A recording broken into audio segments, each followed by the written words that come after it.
I'm the king of the summer solstice. And I'm the living queen.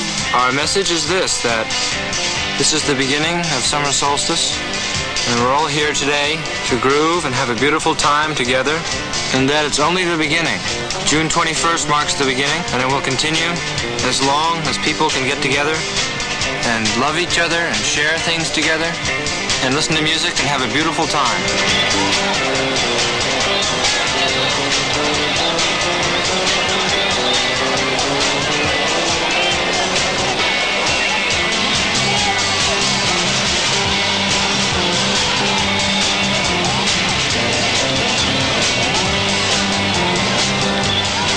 Well, I left Chicago to get away from whatever that was there.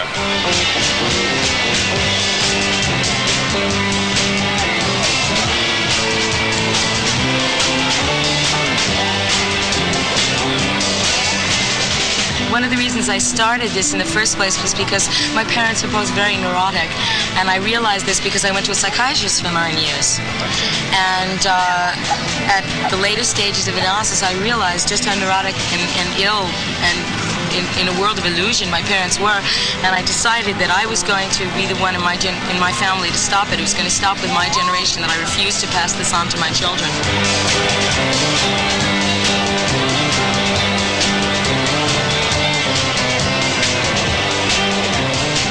What's happening here is like every city, particularly on this day, every city in the nation is seeing the sun at its zenith, and it's the first, you might say, the first hippie national holiday, self-declared holiday.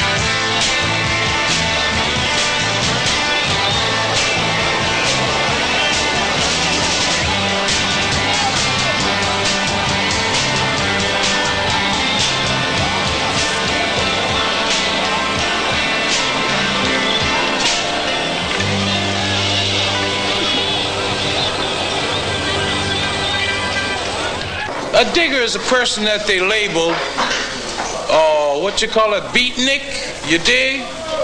Beatnik, people with unconventional generation. They didn't know what was happening. They didn't know the beatnik cared so much about humanity as they do now. You know what I mean? Well, the free store to me means a great deal because it helps out the community, and it brings people together with no profit involved. If there was any profit involved, I wouldn't be here because money doesn't mean that much to me. You know what I mean? You talk about the hippie. What is the hippie? Where did the name come from, hippie? Why don't you talk about the younger generation, the people who are changing? Why don't you talk about the people who know what's happening and don't agree with the old line of thinking? Why don't you talk about the people who believe in brotherly love and nothing else, and prove it every day on Haight-Ashbury?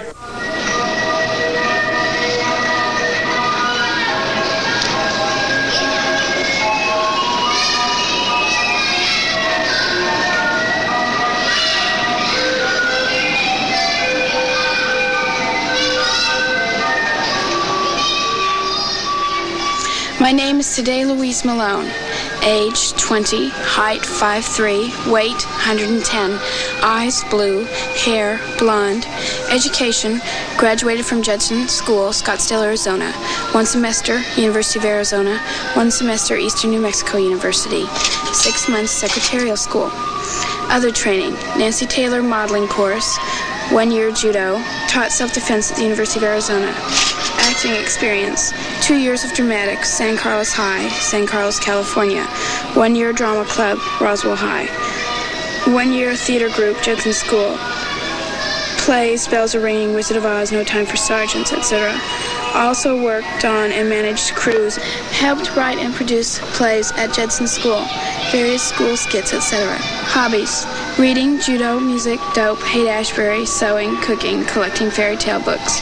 Job experience, sold Berkeley Barbs, typed at co-op, sold dope, worked as a legal secretary last summer. Plans, to gain knowledge in any way possible, find out what my true interest is and throw myself into it for a while, and finally marry after I've traveled a bit.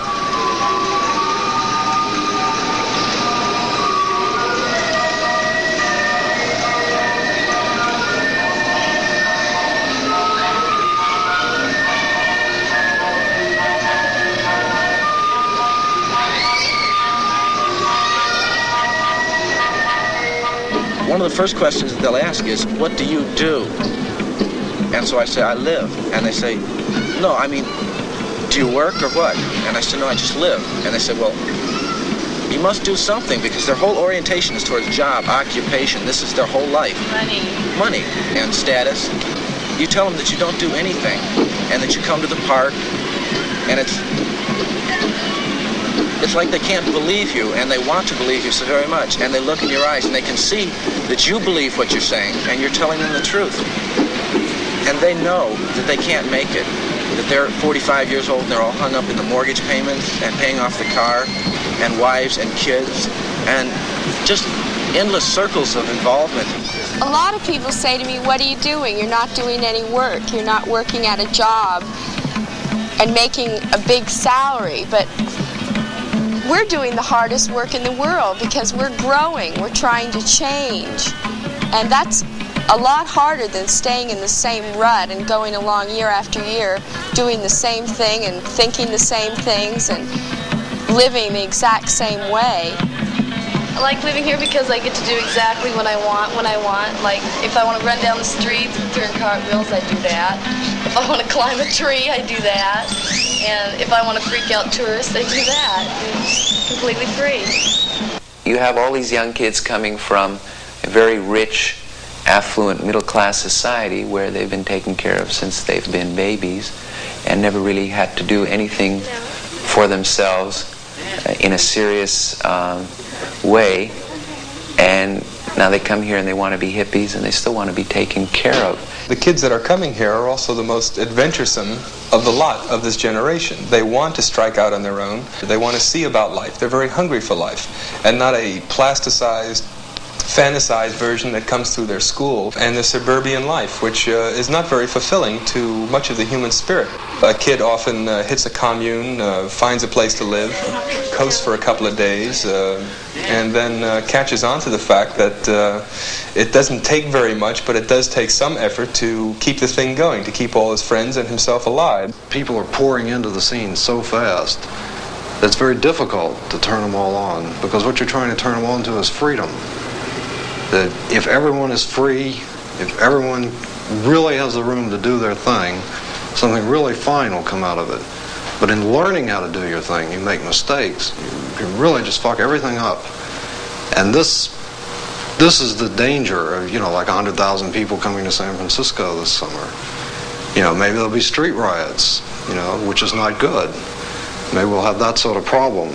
The other problem is that we're getting successful enough now that we're going to have to integrate back into society. The music is the best example. We're all making a lot of money. Like Donovan said, beatniks getting rich. Well, the rock bands in the San Francisco area are going to make more than $1 million this year. And this brings a lot of problems with it, because we're rapidly moving up into the entire establishment, and it's a question of whether we're going to turn them on or they're going to turn us off.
was in a ridiculous excuse for a bust in Roswell, New Mexico, just before I left to come out here. And there were about 10 guys in Roswell, the local freaks, that got together and rented a house. And we were all over there one night, and the police have been watching all of us because we were the only weird people in the town, and we were kind of easy to spot, I guess. And they've been watching the house constantly. And round about midnight, 5 of us were in one bedroom, jumping up and down in a bed, stoned. And about 10 kids were downstairs listening to music and running around. And 20 policemen walked through the door into the living room. And we asked what they were there for, and they said, just shut up and sit down, we're searching your house. And we asked them if they had a search warrant, and they said, shut up and sit down, we're searching your house. And so they were frisking everyone and running around, and half of the policemen were just standing around not knowing what to do, and they were yawning because they were gotten up so late. And it was supposed to be very big and exciting because all of the towns around had been busting people. Albuquerque had been busting people, and I guess the police wanted to get into the newspapers in Roswell. But it sure made me realize that I had to get out of there and come to a place like this. I'm like a stranger. People just like a stranger in my old hometown. That's right. People, I am like a stranger. Just like a stranger in my old hometown.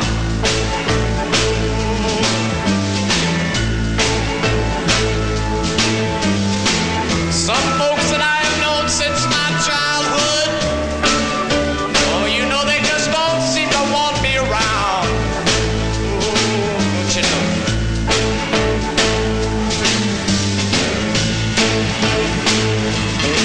I came home with good intentions just about 5 or 6 years ago. Well, I came home with good intentions, oh, about 5 or 6 years ago.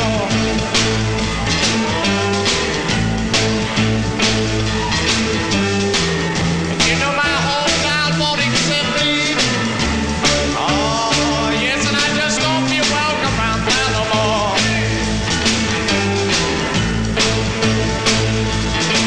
I built a house out on the hilltop. You know I'm a family man. I work hard in my kind of business. Do the very best I can. I don't mistreat nobody. Or you like you said to do. Oh, there's some around there that like me. There's so very, very few. And I feel like a stranger. Oh, just like a stranger in my old hometown.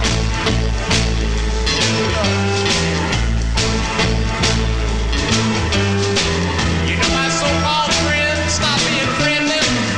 Oh, but you can't keep a good man down.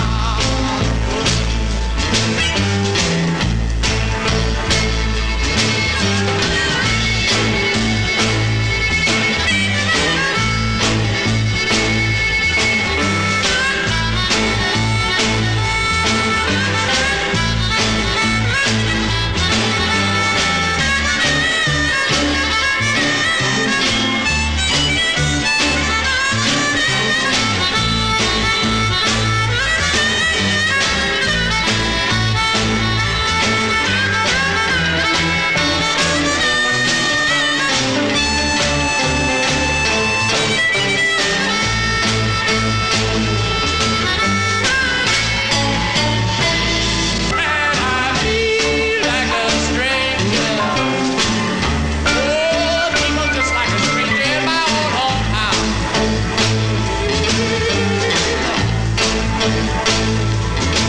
You know my so-called friends stop being friendly. Oh, people, but you can't keep a good man down.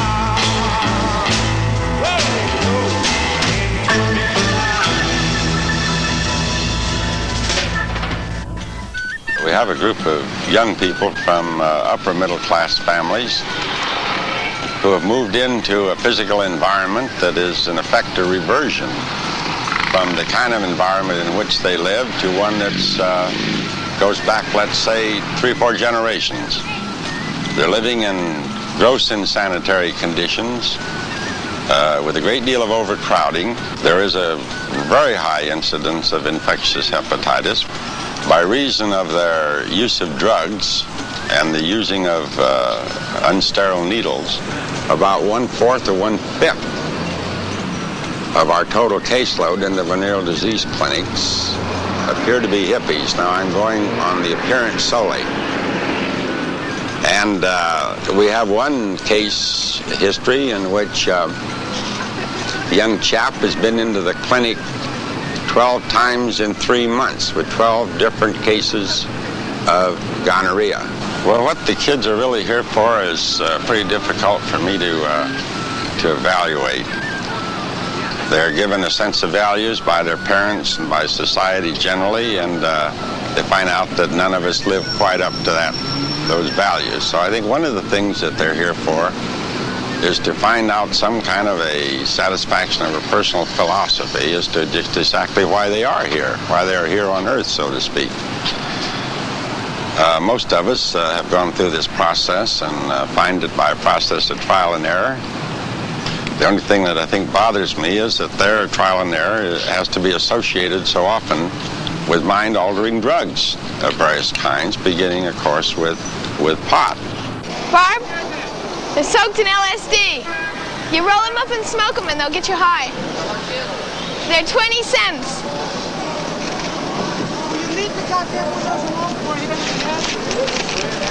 Thank you. You know, if you roll down your window, nobody will jump in and get you. Oh, okay. Okay. Thank you. I'm going to repent of my sins and make my peace with God. How do you know? God may cut you off. God may cut some of you off. If you're not here doing some good in this world, if you're not out here serving a God, if you're not out here making use of your strength, of your talents, of your abilities, of the life of your youth that God has given you, my friend, God may cut you off one of these days. That's right. Invite him to take away your sins. Invite him to set you free. He that the Son of God sets free is free indeed. You can be free. You can find peace with God. It's 20 cents. Here. Thank you. Would you like to buy a little book on how to roll a perfect joint? The Hip Job Co-op is a name that really doesn't describe what this thing is all about. It functions along with the Diggers and the Free Medical Clinic and the Krishna Temple and various other shops and institutions in the Haight, like the Love Vortex, the Orifice. All of these organizations cover different aspects of the community doing their thing. The Job Co-op has just recently put in an altar as of yesterday. We think that this probably expresses where most of our heads are going. We're still continuing to supply information to people. We're trying to turn on the world, man. That's what we're doing. We're turning on people. We're being turned on. It's one and the same.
reason why I fall in with the scene and feel that I belong is because all the things that these people here believe in are the same things that I believe in, and love and beautiful things, natural things, and they all have one basic rule: do not unto others as you would not have them do unto you.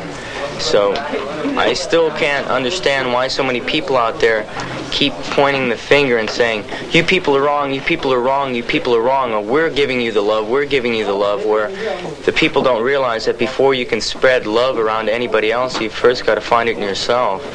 I feel now that I've found love in myself, I've found myself and what I should do, and I feel I can help do things for the younger people.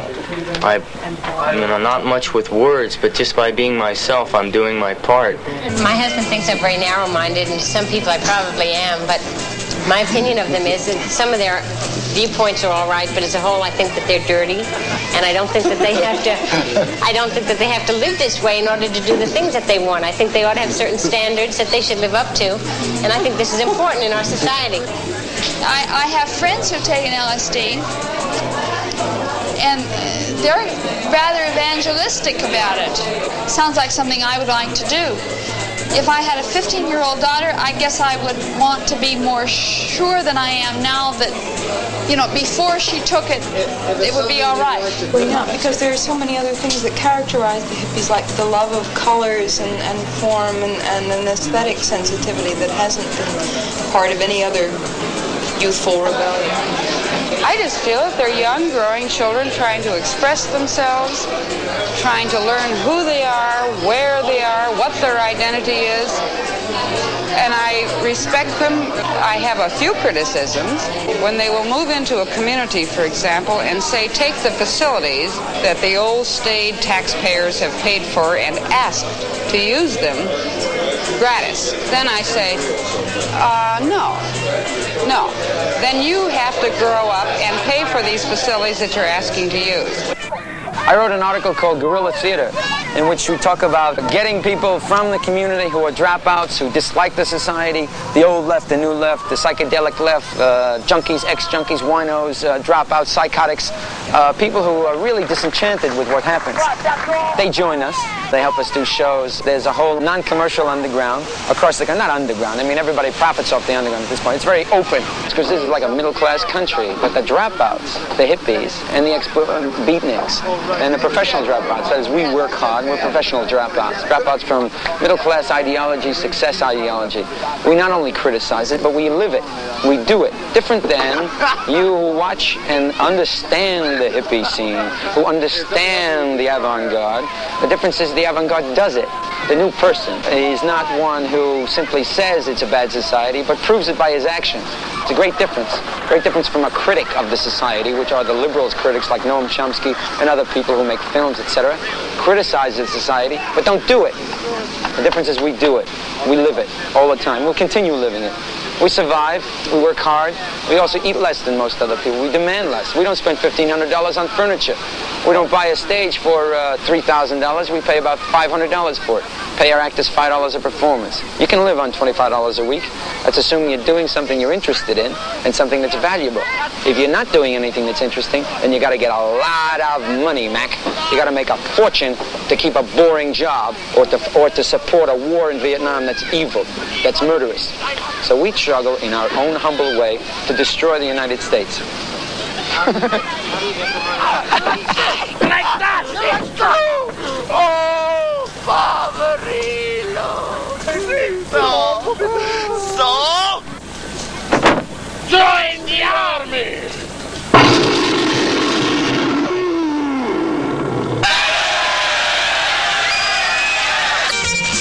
My name was originally Louise Stoddard Malone, and I'm having it legally changed to today Louise Malone.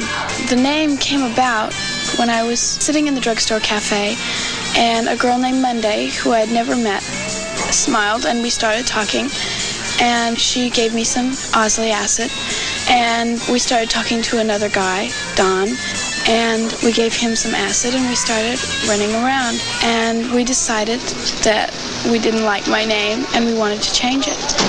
We thought today was a very beautiful word, just had the essence of what everything was about. Like now, everything is today. And so I've been going by that name ever since. He don't care how the country looks. He don't care about reading books. He don't care about the way he walks. He don't care about the way he talks. He don't know what's up or down. Is he when a smile or frown? He's stoned. He don't care if his navel shows. People stop, they turn around. Is he when a smile or frown? He's stoned. Dead stoned. Acid on top of STP, on top of Seconal, on top of grass, and on top of everything. Like there is nothing that I haven't tried. I love it all. And all the bad trips are in your mind. Like these people, like this girl that was freaked out here. It's all in her mind. She must be worried about something. So she has a guilty conscience. But don't feel guilty. Be happy. Always be happy. That's the most important thing. Always be happy. Because you can be happy. You can be happy. Dead stone. He's stone. Dead stone. LSD is something that here at the hospital began to really come to our notice a year or so ago when a number of individuals, maybe once in a while, would come in brought by their friends or police occasionally when they were alone, panicked, frightened, disoriented, confused, and sometimes having any of the entire gamut of psychiatric symptoms, paranoid fears that they were being persecuted and were being killed, hysterical symptoms, physical symptoms, quite a range. And the drug was clearly part of a whole experiment by a lot of youth seeking out new and alternative styles of life. The combination of the energy and enthusiasm, the risks that the kids would take, the attempt to find new ways, the colorfulness, the kindliness, the searching for new directions and new experiences within themselves, I always saw as something that we depended on youth for. The music, the art, the experiments, the way of life that they were trying to find seemed to have a potential for a lot of value. That at the same time, the danger, the pain was terrible that some of the kids could be having on their trips. Home Free is a sanctuary that is starting up in conjunction with the medical clinic here. Unfortunately, this is an anxiety-ridden society, and many times with LSD it magnifies, gives them a microcosm of their anxiety, and they have a tough time walking through the screen and understanding these anxieties. And they need a place just to come and sit down, someone to talk to, where they can relax and talk it out and not be shot down chemically with Thorazine or other strong tranquilizers, or stuck in an institution or a hospital with its bare white walls while they're high under a strong dose of LSD, which just allows them up for months. This is one way in which the community is trying to answer this problem. We've found that many people who, mostly city people, who got stuck on hard drugs for one reason or another, because of the way they are and because of the way society is, they got stuck on heroin or methadone or opium and whatnot. Once they have the psychedelic experience, they tend to keep away from those drugs and cure themselves of it and work towards a far more pure system of life and a far purer drugs, organic drugs. Peyote, mescaline, marijuana, LSD are far different than hard drugs, than opiates. They don't dull you, they increase your awareness. It's very hard to communicate in an LSD world if you haven't tried it. I haven't tried it. I suppose I've been scared off by what I've read in the mass media. I have no particular interest in trying it. I have smoked pot since I was a kid on the police beat. I was first turned on by a police officer.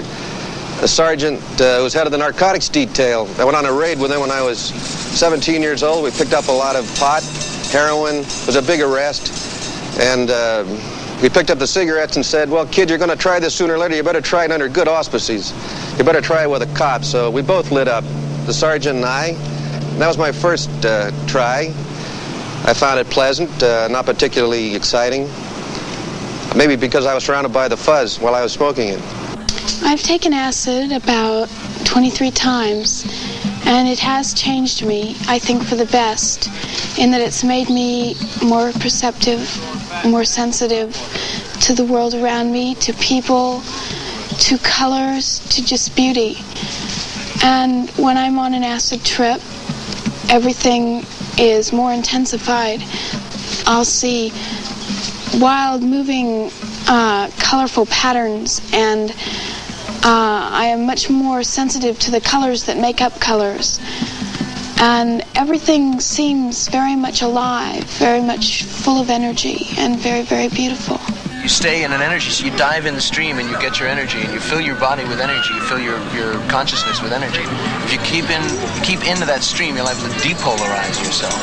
So you take what you've gotten. It's like between acid, you don't pop acid every weekend. And if you do, you're not getting out of it what you might if you popped it once a month, once every 6 months, which is another kind of consciousness altogether. Well, here it is, folks, that terrible drug LSD.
I've got to leave you.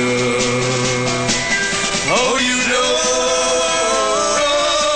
I'm gonna leave. I'm gonna leave,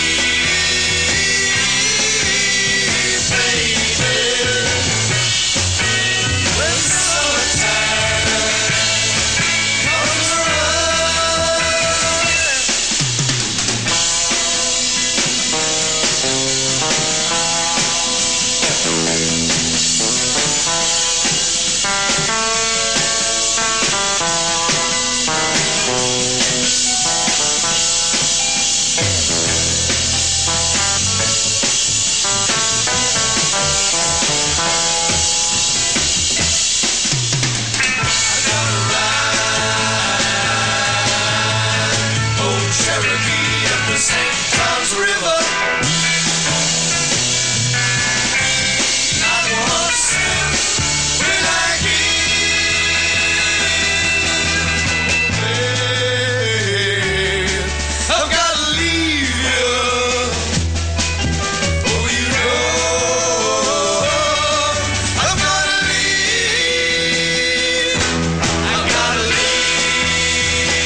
The majority of young people are very interested in Eastern philosophy, perhaps because they're unsatisfied with their own philosophy or religion. And the items that we provide in the store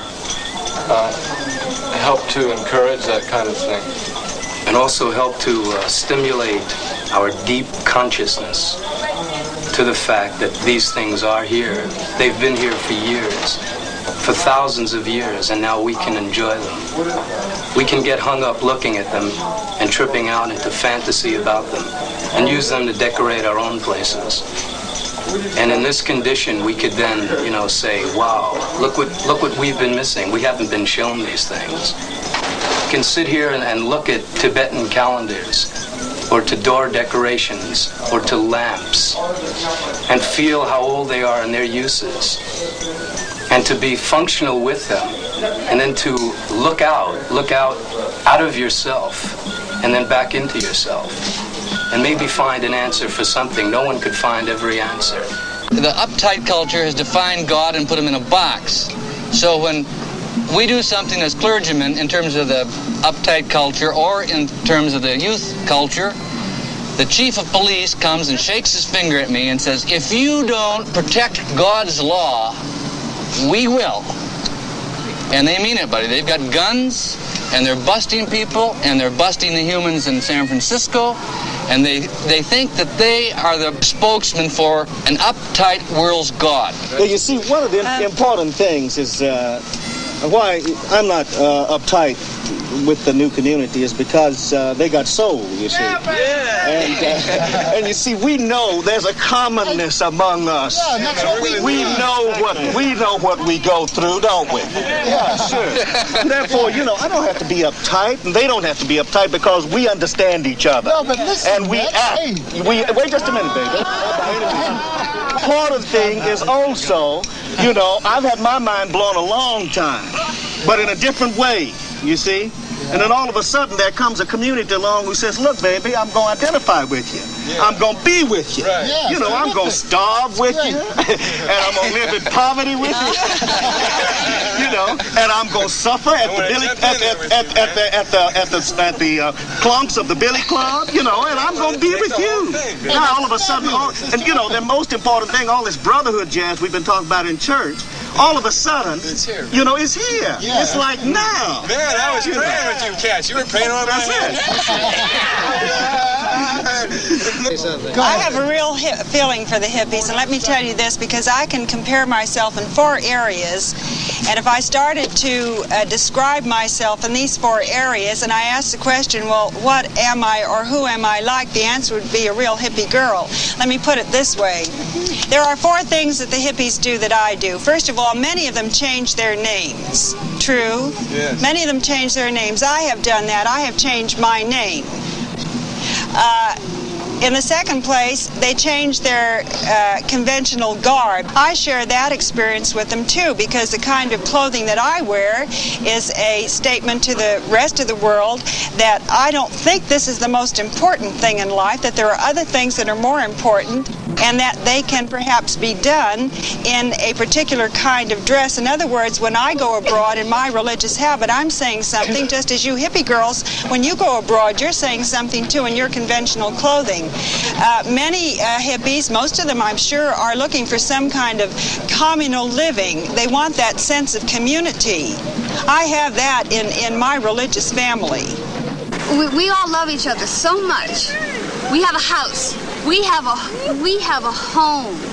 Some places that we run down the hall and sweep all the time, and we mop the floors, and we keep it neat, and we wash the windows, we make our beds. It's a home. Christmas time, we'll get a Christmas tree and put it in the living room. It's a whole bunch of people all living together. But they aren't concerned with themselves, and they're concerned with other people, and all they want to do is to just give to other people. Whether it's materially, or it's mentally, no matter what it is, they just want to give. We were just sitting around joking about it one night, and by the end of the evening, we decided to start a rock and roll band. When we started off playing, we didn't all live together, and then eventually we decided we had to live together. The more we lived together, the less fights we had. Which is the place that has the name of the Indians that Maya had.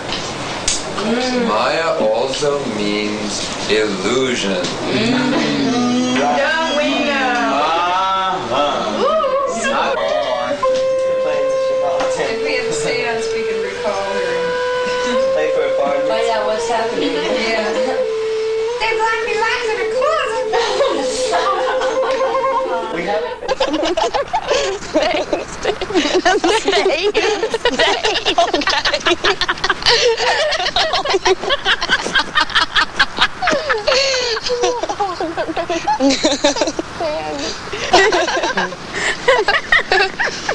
Well, we grabbed her off the street and recruited her.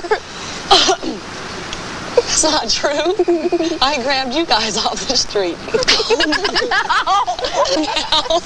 I don't think she'll ever go. I don't think Sandy had done a comment. No, she's getting awfully hung up now around here. She's dropped out so far, she'll never come back. What? No, I wasn't speaking about this precise moment. Okay. Just to get you $1. I owe you the money.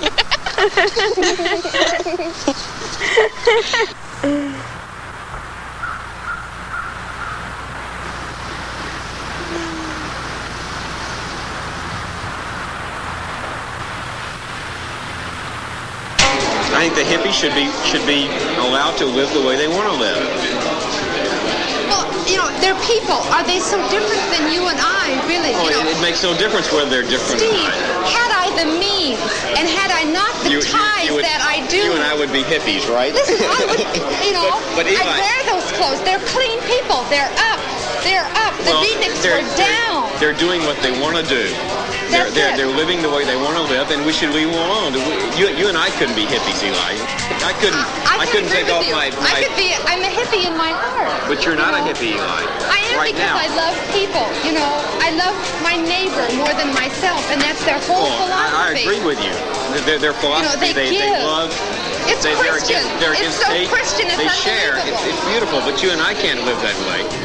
You can't take off your dress. You know why we can't live that way? Earrings. Because we've had our college education. We have mother and father back home. Right, and we're used to the martinis at 5 o'clock every afternoon, and the wine and the whole works. There are certain things that we have to do that society expects of us, and we do it. But secretly, yes, God damn it, we do it. If you had a choice, you and I would both be down there.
I've learned so much more from going to the drugstore cafe and just talking to people than I ever learned in college or high school, because I think knowledge can be gained much more from contact with people than from books.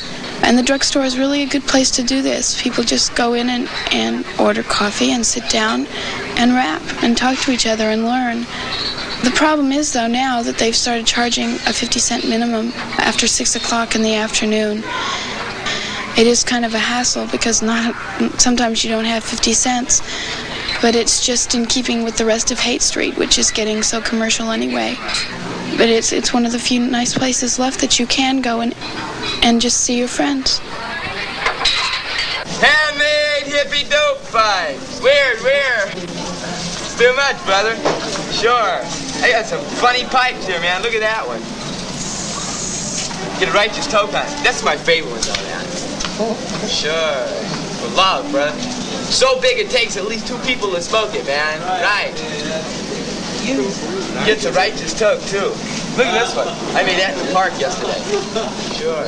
Weird pipes. Handmade dope pipes. You like that nice opium pipe? Sure, that's good for opium, man. Sure. Put a little screen in there. Have you any spare change, sir? No, sorry. Thank you.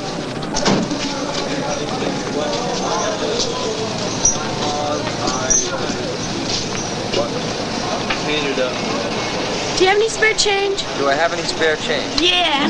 No. Oh, I'm recording a terrible strawberry ice cream habit and I'm suffering withdrawal. Short as a bitch. It's terrible, man. Don't know what to do. Have you any spare change? I was just gonna ask you. Maybe we should make a team. I'm gonna start selling my books or something.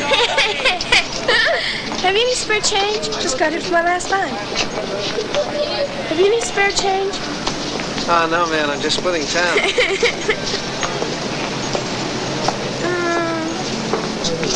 Have you any spare change? No, sorry, I'm wiped out. Thank you. Have you any spare change? Sorry, I don't.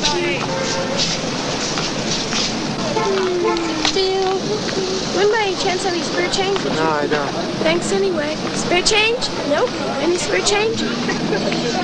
I'm addicted to Twinkies and candy bars through choice, and I'm addicted to oatmeal through chance. Money is kind of a shortage, and it seems lately we've been eating oatmeal for 3 meals a day, mainly because it's easy and it's inexpensive and it's nourishing. But whenever I can get my hands on them, I love Hostess Twinkies, and I love, candy bars. I just love them, and I've been turning other people onto them, and so I feel like a candy bar Twinkie pusher because I'm getting everyone strung out on them.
These people are really in love with each other. Really in love with each other. Like you don't even ask anybody's name anymore. In this particular subculture, it doesn't matter what your name is. It might even matter more what your birth sign is than what your name is. Like I had this cat, I picked him up, he was hitchhiking, and he said, "How do you do? My name is John. I'm born under the sign of Cancer." And I introduced myself to him the same way. I think that everybody here, after they've been here for a while, and they get into the love feeling here, they want to, after they get their heads together, they sort of want to go home and turn their parents onto this this newfound sense of love, because you realize, like, for the first time in your life, you really, truly, deeply love your parents, and they are yours. They're your parents, and you are their child, and you belong to each other. And you want to show them this beautiful thing that you found, and you want to make them truly, deeply happy. What's happening is a basic change in the evolutionary process of mankind. That these kids who you see here, and kids just like them in New York and Copenhagen and Tokyo and London and all over the world, as a matter of fact, are involved in something that only monks cloistered in monasteries in Tibet were interested in up till a very short time ago, and that's consciousness expansion.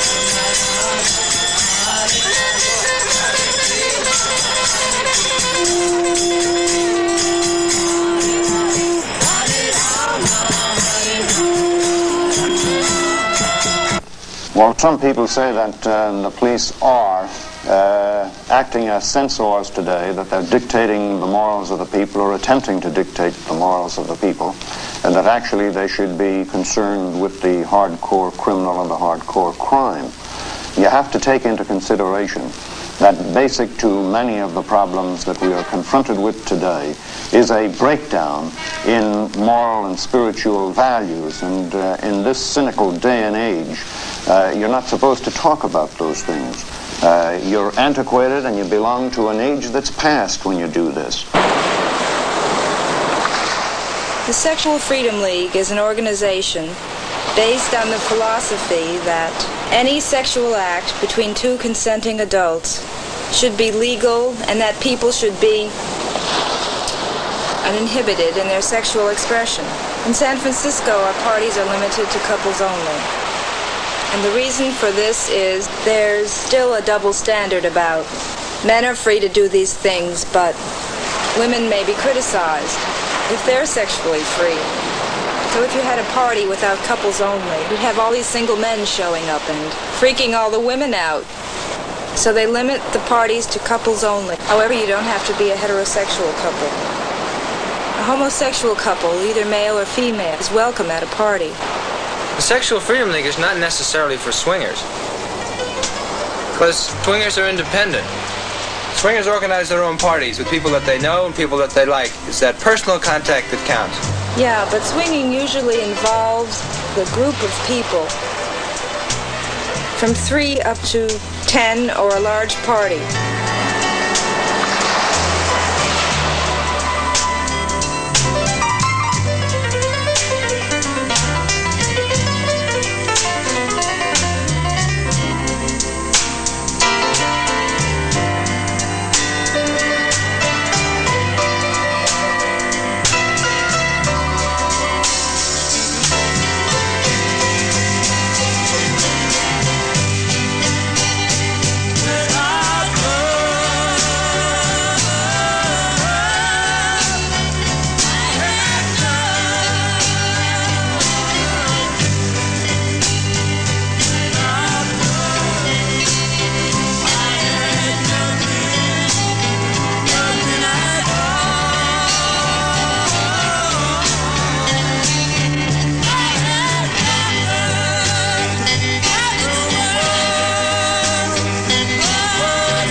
Seems to me is like it's mistaken with free sex, and they really get hung up on the word free. You know, yeah, it's groovy, and why not? And of course, you know, but people start coming onto the street and they just see the chicks. They just see the chicks and they know it's free love, so they walk down the street and hey baby, let's go and practice some free love, which is a bunch of garbage. That's not even the idea. Here it seems like if someone wants to make love to someone and if they really care about them, well, then they will, and it's not considered dirty, it's considered beautiful. Here, if you love somebody, and people here love everybody, if you want to make love to somebody, then you should. There's no reason why you shouldn't. Love here doesn't have to mean like you plan to get married and you're going to love someone forever. Men here are much more like men, I think. They're not playing the games that they have to play in the straight world. They're not afraid to show emotion. They're not afraid to love beautiful things. They're not afraid of being sissies by, saying the way that they feel about things. They're much more exciting. Mm-hmm. 5 years from now, I'll probably be a wife and I don't think it's necessary to be a wife to be a mother. I don't think that people have to get married. I don't think that getting married is always the best thing, and that a lot of people can learn a lot from each other by living together for a long period of time or for a short period of time. A lot of people are talking about how acid is supposed to break down the gene structure and cause mutated children. And I was really hung up in that for a while because I really wanted to have nice whole kids. And I don't know, not anymore. I don't think that anymore because I talked to some people and they said that, some people that know, and they said that the serotonin that holds together the genes in your chromosomes broke down, but actually what it did was it rearranged the genes so that a recessive gene from way back in your past might come forward and be in your child. Like say your great-great-great-great-great-grandmother was Mongoloid or something like that, and then you could have a chance for your child to be Mongoloid. But I don't worry about that too much anymore. Well, I don't think that there's very much chance of the recessive gene theory being true. I believe that things run in good and negative fields. I believe it's a positive force, and I don't think that the mutation would be for the bad. There's no question that a great deal of chromosome breakage and rearrangements can be found in the majority of LSD users, as well as in babies that are exposed to the drug in their mother's womb during pregnancy. This damage appears to persist for at least several years. The only analogy that's well studied in man is the case of exposure to radiation. For example, the incidence of leukemia in the general population is about 1 in 6,000, but in individuals exposed to a lot of radiation, enough to give you the same kind of chromosome damage, is about 1 in 270. That's about a 20-fold increase. I would personally advise any young person not to take the drug at this particular time. Now, a lot of young kids walk around with a button that says, let's mutate. But it's a sad fact that well over 99% of all mutations in man are either very detrimental or downright lethal. I think it's just theory. If there is a mutation, I think it probably would be for the better, because you look at the forces like around the world, the negative forces and the positive forces, and you look at who are the people that are taking acid and who are the people that aren't taking acid, and you see that the people that are taking acid at least are trying to salvage something out of the world before it blows up. This was done by the Indians for many, many thousands of years on this same ground, and it was quite all right. I mean, everything was quite attractive until Caucasoids moved in and tried to make profits.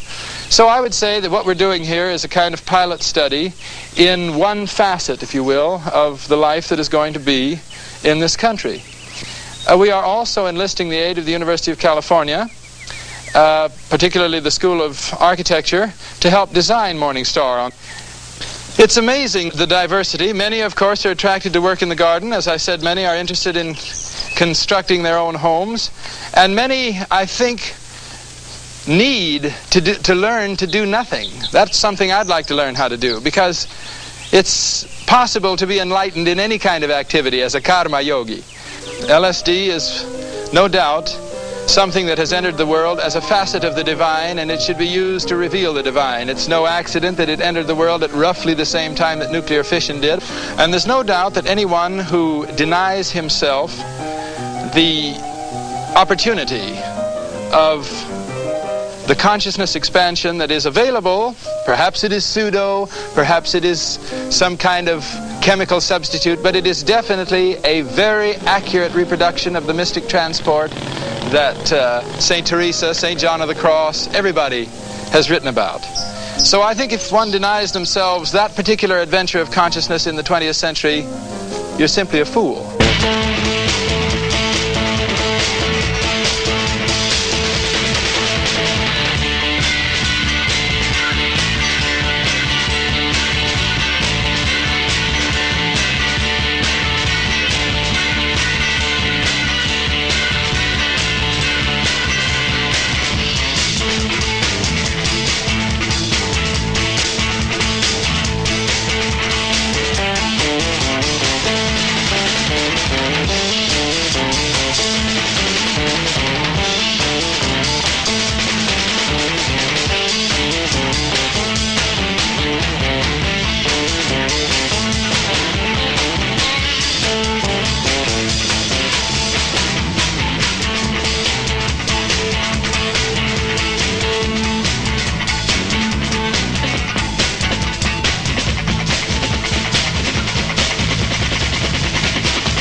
It's a